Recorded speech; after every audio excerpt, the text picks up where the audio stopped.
Boa noite. Sejam todos bem-vindos. Estão me ouvindo bem no fundo, gente? Qualquer coisa, vocês levantem a mão que eu falo mais alto, tá? Dando continuidade ao nosso ciclo de palestras deste mês, nós vamos hoje estudar juntos o livro O Sublime Peregrino, psicografia de Ercílio Maes, através do Espírito Ramatiz. Esse livro é um dos que fala de forma mais profunda sobre a vinda de Jesus à Terra. Ele nos elucida desde a parte onde Jesus preparou-se para reencarnar por amor à nossa humanidade, até o momento do seu desencarne, contando inclusive toda a sua história desde a sua infância, sua idade adulta e a pregação do seu Evangelho.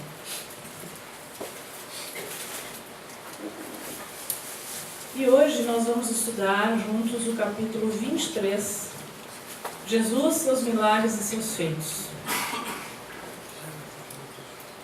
Quando Jesus estava pregando seu Evangelho, é sabido que ele fez inúmeras curas.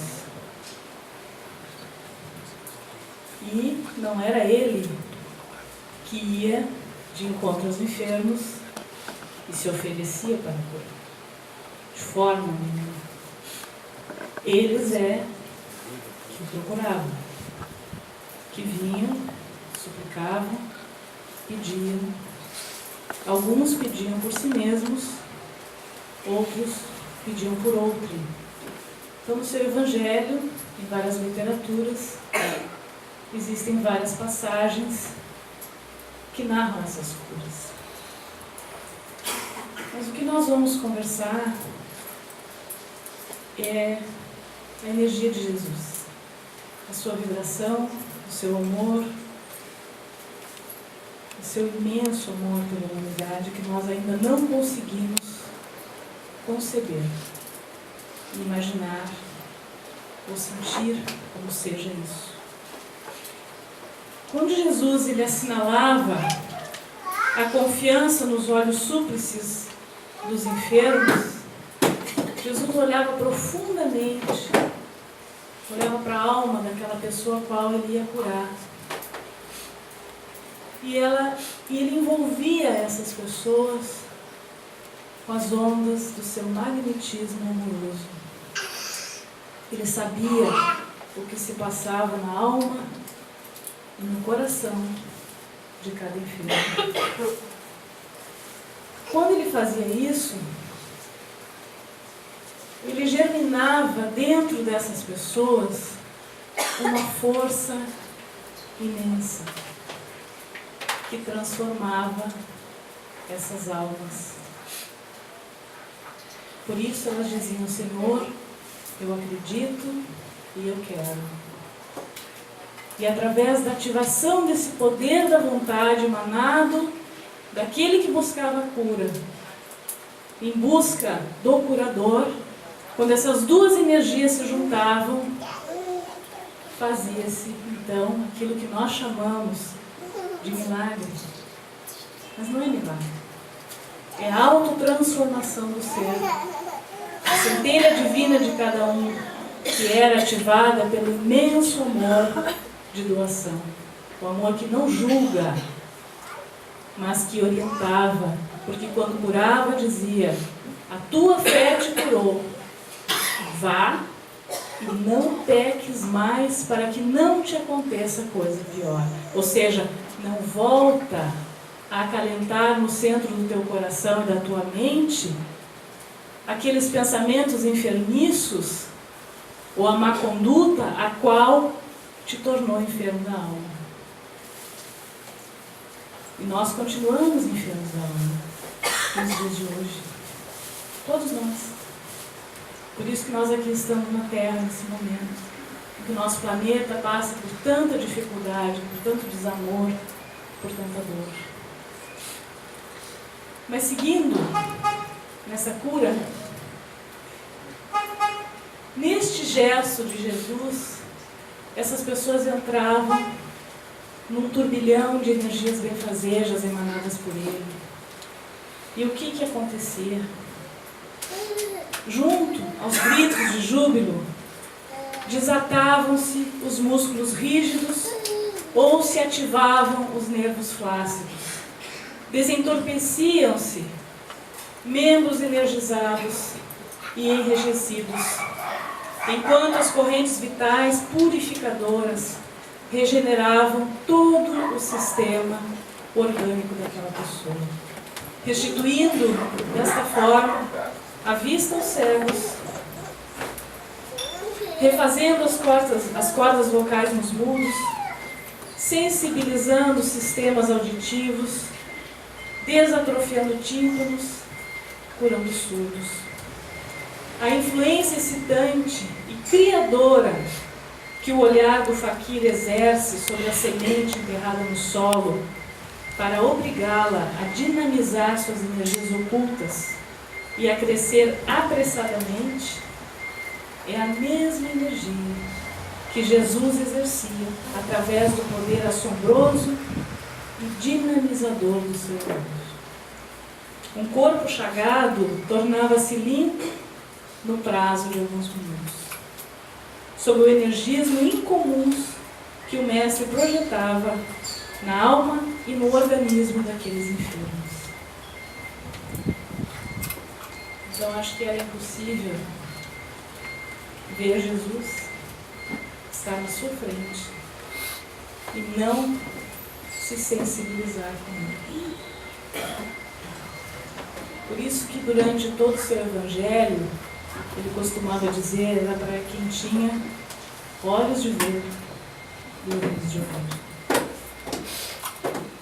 E isso não é no sentido da matéria, é no sentido da alma e do espírito estar receptivo às coisas provindas de Deus. Na pergunta, nesse livro, desse capítulo, considerando-se que Jesus há mais de 2000 anos fez curas de resultados absolutamente positivos, qual o motivo de alguns médiuns atuais fracassarem e não conseguirem iguais efeitos curativos, embora adotando os mesmos processos usados pelo Mestre Jesus? Ramatiz nos elucida: nem todos os enfermos elegem-se realmente para serem curados. A gente sabe que tem certas doenças que a cura não é para essa vida, não é para essa encarnação. Faz parte do aprendizado da nossa alma. E estar eleito, eleger-se para a cura, significa que nós precisamos trabalhar a nossa alma, o nosso ser interior. Nós precisamos modificar a nossa conduta e os nossos hábitos arraigados em nós que estão nos fazendo mal. O doente deve ir ao encontro do curador e tornar-se eletivo a essa cura, quer seja submetido à terapêutica dos encarnados ou dos desencarnados.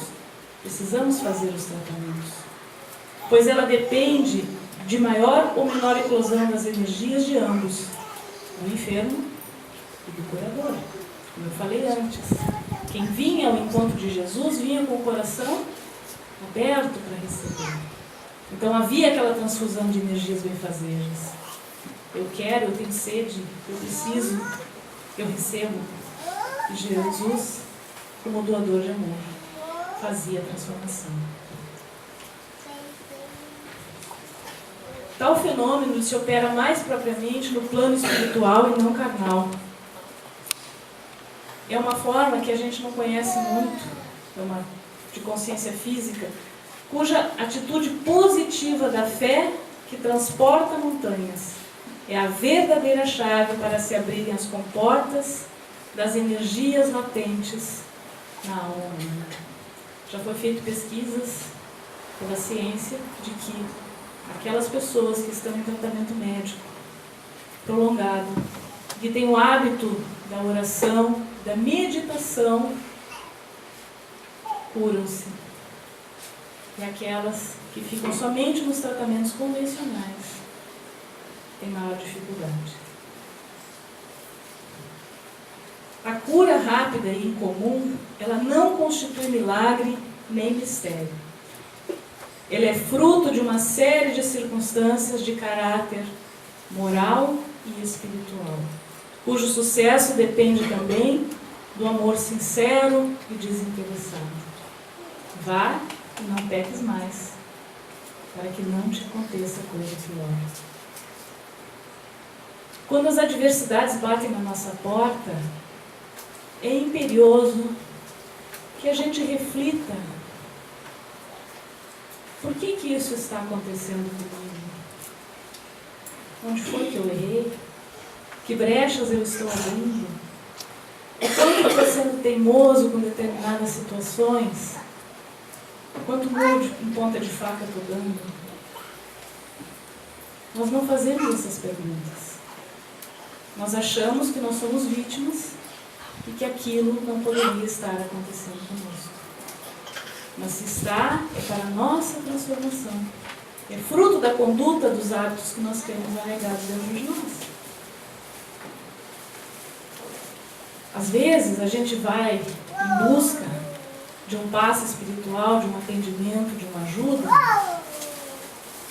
achando que é do externo para o interno, que o outro vai resolver.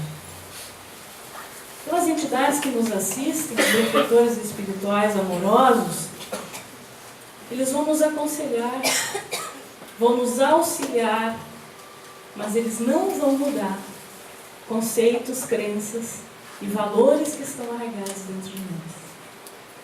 A semente sempre é lançada ao solo, como a parábola do semeador, mas resta saber o que nós estamos fazendo com essas sementes evangelizadoras que são lançadas pelos amigos e benfeitores espirituais na nossa vida e no nosso cotidiano.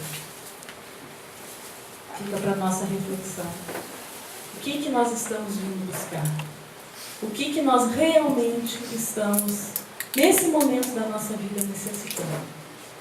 E se nós pararmos para pensar, nós estamos necessitando de amor. Primeiro mandamento de Jesus: amar a Deus sobre todas as coisas, do fundo da tua alma, com todo o teu ser. E o segundo mandamento: ama o teu próximo como a ti mesmo. Nem mais nem menos, como a ti mesmo. Porque é o primeiro amor que a gente aprende, esse amor egoísta que nós temos, o nosso ego. E é assim que começa, gente. Se eu gostar de mim do jeito que eu sou, se eu me aceitar, eu tenho condição de aceitar o outro. Deus está em tudo. É o Criador da vida. Se eu não amar a Deus, por consequência, eu não me amo, porque eu sou parte de Deus. Se eu não me amar, eu não posso amar o outro. Se eu não amar o outro, eu não amo a Deus, porque Deus está no outro. Então isso tudo está interligado. E essa falta de amor está nos deixando dessa forma, como autômatos. Ninguém mais se importa com ninguém. É só ódio, violência, descaso, drogadição, irresponsabilidade, materialismo, uns passando por cima dos outros. Mas nós não podemos entrar nesse roldão materialista, inconsciente coletivo, e nos deixarmos levar. A paz começa no coração do homem. Assim como a energia de amor começa no coração do homem. A nossa salvação está planetária e individual. Em trabalharmos o Evangelho de Jesus dentro de nós. Aprendermos com os seus ensinamentos. E buscarmos esse amor incondicional. Para que ele esteja presente na nossa vida. Para que na hora das nossas adversidades, a gente passe por elas de cabeça erguida. Com fé, com confiança, com amor, sabendo que o dia seguinte será melhor. A descrença no mundo espiritual gera o medo da morte. E isso induz o homem à fuga angustiosa ante o primeiro sinal de enfermidade. E o que muitas vezes acontece conosco? Isso se transforma num foco permanente de moléstias que surgem e desaparecem. E nós vamos mascarando esses nossos processos de dor, de dificuldade, em sucessivas doses de medicamentos. A dor é o sinal vermelho do perigo da saúde no corpo. E ela é sempre eliminada à custa de bombardeios, de sedativos e anestésicos. Ou seja, quando meu corpo começa a doer, é porque a minha alma está saturada de sentimentos e de pensamentos que não são bons, que não estão me fazendo doer. Então, que mágoas, que tristezas, que rancores, que raivas eu estou guardando dentro de mim que eu não estou trabalhando. Por algum lugar tem que sair. Então chega um momento em que isso vai eclodir no nosso corpo físico. E quando eclode no corpo físico, é a hora que ele está conversando conosco, dizendo: me dê atenção, eu estou saturado. E nós temos que nos dar conta de que a enfermidade começa na alma. Então está lá nos ensinamentos de Jesus. Vá e não pegues mais.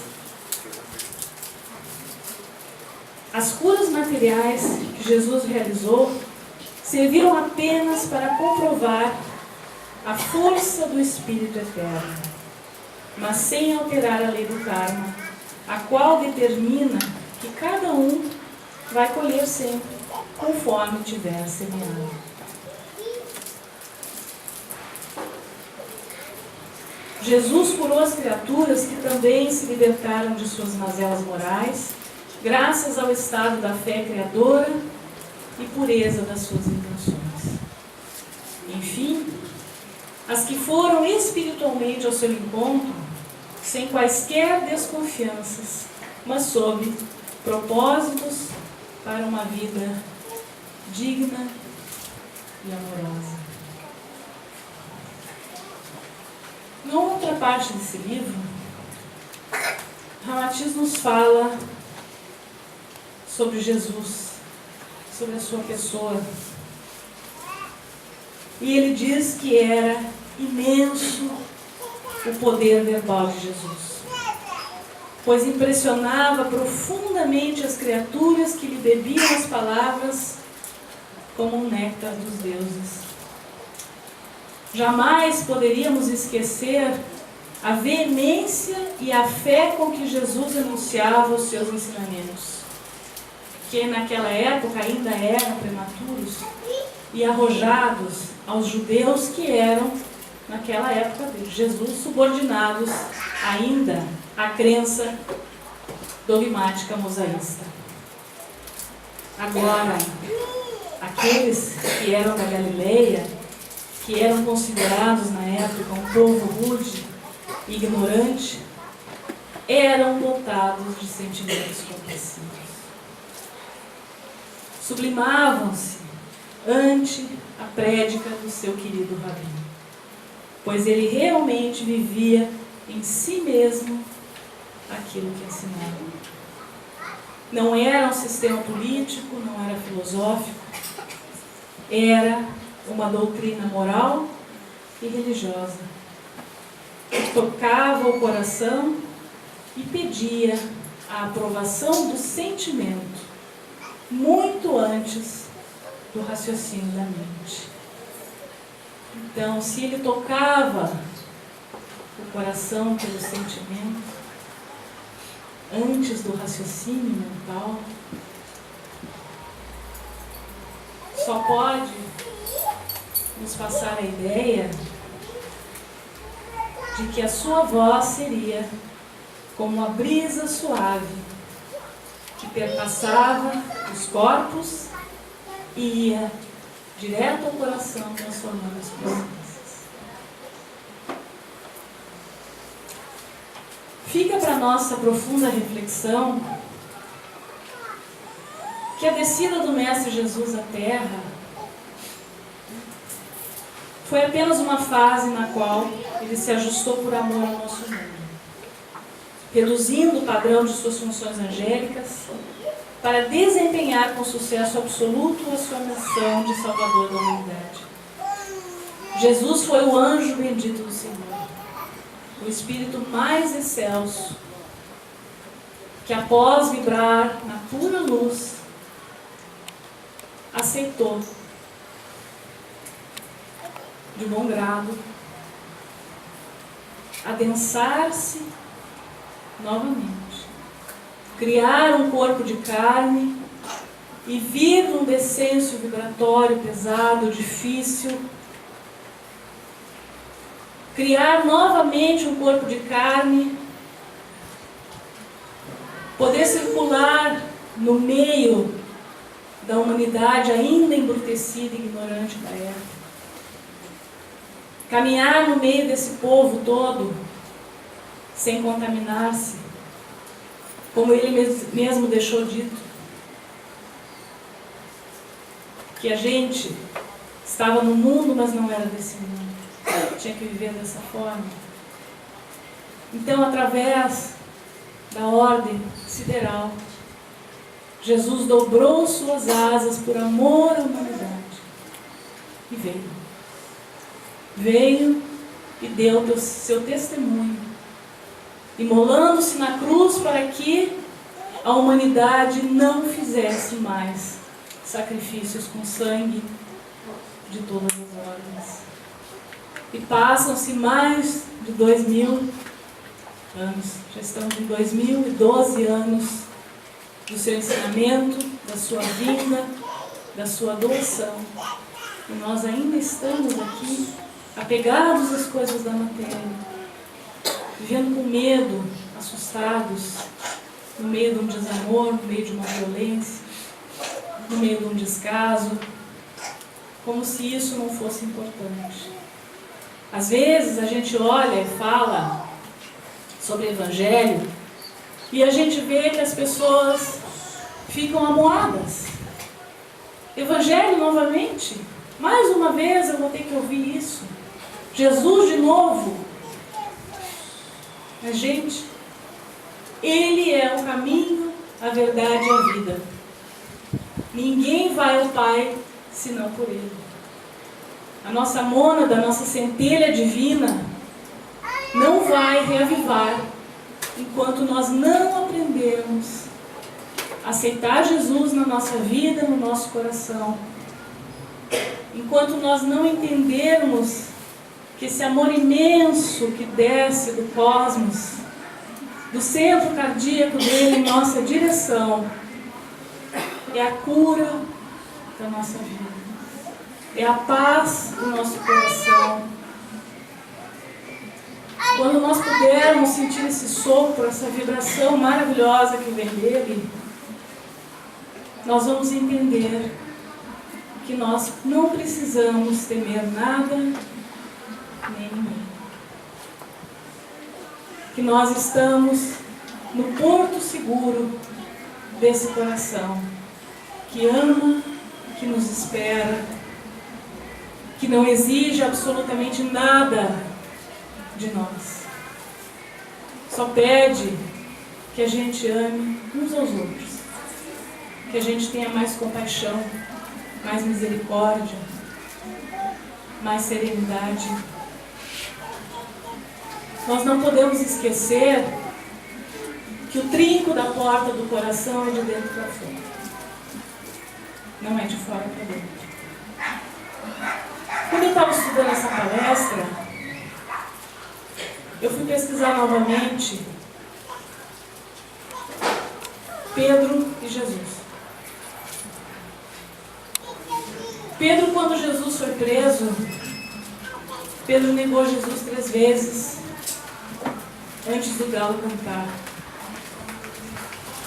por medo.